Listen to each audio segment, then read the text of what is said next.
नमस्कार मित्रांनो, आपलं स्वागत आहे आपल्या यूट्यूब चॅनल आदित्य महल्लेवर. तर आजच्या व्हिडिओमध्ये खूप एक इम्पॉर्टंट गोष्ट आपल्याला सांगायची होती. ती म्हणजे अशी की आपल्या चॅनलवर बरेच विद्यार्थी एक्झाम प्रिपरेशन करत आहेत आणि कॉम्पिटिटिव्ह एक्झामची प्रिपरेशन करत आहेत. तर अशा वेळीस काय होते की बऱ्याच एक्झाम्स असतात आणि कधी कधी सिलेबस पॅटर्न थोडासा चेंज होऊन जातो. आता कॉम्पिटिटिव्ह एक्झाम्स म्हटलं तर तिथे ॲप्टिट्यूड, रिझनिंग आणि इंग्लिश आलंच. पण मराठी जे म्हणजे महाराष्ट्र MPSC असेल किंवा महाराष्ट्राचे जे पण स्टेट एक्झाम्स असतील, म्हणजे स्टेट कॉम्पिटिटिव्ह एक्झाम्स असतील, त्यामध्ये एक सेक्शन असतो मराठीचा. ठीक आहे. त्यानंतर तिथे व्याकरणसुद्धा येते, इंग्लिशमध्ये ग्रामरसुद्धा येते आणि अशा बऱ्याच गोष्टी येतात. आता काही कॉम्पिटिटिव्ह काही बँकिंग एक्झाम्स असे आहेत जिथे कॉम्प्युटर अवेअरनेस विचारतात, जसं की RBI असिस्टंट. त्यानंतर अजून काही एक्झाम्स आहेत आणि IBPS PO आहे, SBI PO आहे, SBI clerk, IBPS clerk, RRB PO, RRB clerk. यामध्ये सुद्धा कुठेतरी कॉम्प्युटर अवेअरनेसचा सेक्शन असतो असं मला वाटते, कारण मी एक्झाम्स दिलेले आहेत आणि मेन्समध्ये असतो एक पॅटर्न, डिस्क्रिप्टिव्ह पॅटर्न असतो, त्यानंतर टायपिंग असते कुठे कुठे. तर अशा बऱ्याच कॉम्पिटिशन्स आहेत. तर आता एक गोष्ट तुम्हाला सांगायची होती, एक मिनिट. हां.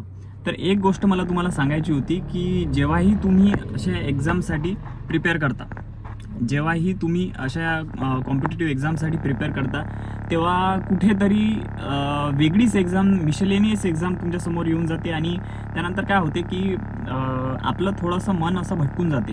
कारण आपल्याला तो एक पर्टिक्युलर सेक्शन जो असतो, जसं की आता मी तुम्हाला म्हटलं कॉम्प्युटर अवेअरनेस, तर तो तुम्हाला एक सेक्शन तुम्हाला घ्यावा लागतो, त्याचा अभ्यास करावा लागतो.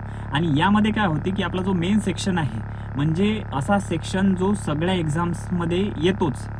ठीक आहे. तर तिकडे कुठेतरी आपलं लक्ष कमी होऊन जाते आणि यामुळे काय होते की आपलं जे मेन टार्गेट आहे, मेन एक्झामचं टार्गेट आहे, ते कुठेतरी राहून जाते. तिथे आपल्याला फटका बसतो. तर अशी गोष्ट आहे. तर काही सगळ्या एक्झाम्स देणं आवश्यक नाही आहे, ही गोष्ट तुम्ही काढून टाका मनातून. आणि ज्या एक्झाम्स तुमचं मन तुमच्या मेन टार्गेटपासून वेगळं करत असतील, तर अशा एक्झाम्स तर बिलकुल देऊ नका मी म्हणेल. कारण त्या एक्झाम्सचा काही फायदा होणार नाही आहे. त्या एक्झाम्समध्ये आपल्याला वेगळं टार्गेट, वेगळं एक सेक्शन, पर्टिक्युलर सेक्शन आहे, त्यासाठी वेळ द्यावा लागतो. त्यामुळे मेन टार्गेट आपलं राहून जाते. आपली जी प्रॅक्टिस चालू असते त्यामधून आपल्याला थोडा ब्रेक मिळून जातो आणि तिथे आपल्याला एक मोठा फटका पाहायला भेटू शकतो. कारण जी इतर कॉम्पिटिशन आहे ती समोर जात असते, त्यांना कुठे ती थांबत नाही, कॉम्पिटिशन थांबणार नाही आहे, आपण कुठेतरी मागे राहणार आहे. तर अशा एक्झाम्स देणं टाळा,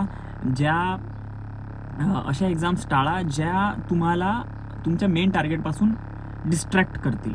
ठीक आहे. तर सगळ्या एक्झाम्स देणं आवश्यक नाही आहे. एकच एक्झाम 2-3 वेळा तुम्ही दिली तर ते क्रॅक होऊ शकते. वेळ देणं आवश्यक आहे.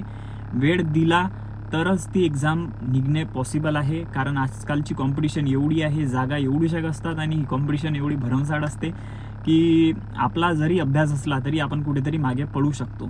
तर म्हणजे बेसिकली 80% तर लोक सगळे सारखे असतात, पण वरची कॉम्पिटिशन जी असते 90 किंवा 100पर्यंत जाण्याची, ते डिसाइडिंग फॅक्टर असते. तर हा एक पॉईंट मला तुम्हाला सांगायचा होता की काही एक्झाम टाळत जा, कारण सगळ्या एक्झाम्स देणं आवश्यक नाही आहे. थोडा वेळ लागला तर चालेल. विश्वास ठेवा या गोष्टीवर की ज्या गोष्टीला वेळ लागतो ती गोष्ट नेहमी चांगलीच होते. थोडा वेळ लागत असेल नोकरी मिळवायसाठी तर लागू द्या मित्रांनो, कारण हाच टाईम आहे. याच्यानंतर तुम्हाला प्रिपरेशन करावे लागणार नाही, हे गॅरंटीड आहे.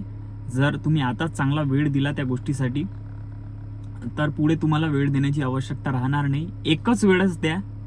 हा जर प्रिपरेशन फेज तुमचा सुरू आहे तर तो वेळ तुम्ही त्या गोष्टीसाठी द्या आणि एक्झाम क्रॅक होऊ शकते. Thank you so much. मला हेच सांगायचं होतं या व्हिडिओमध्ये.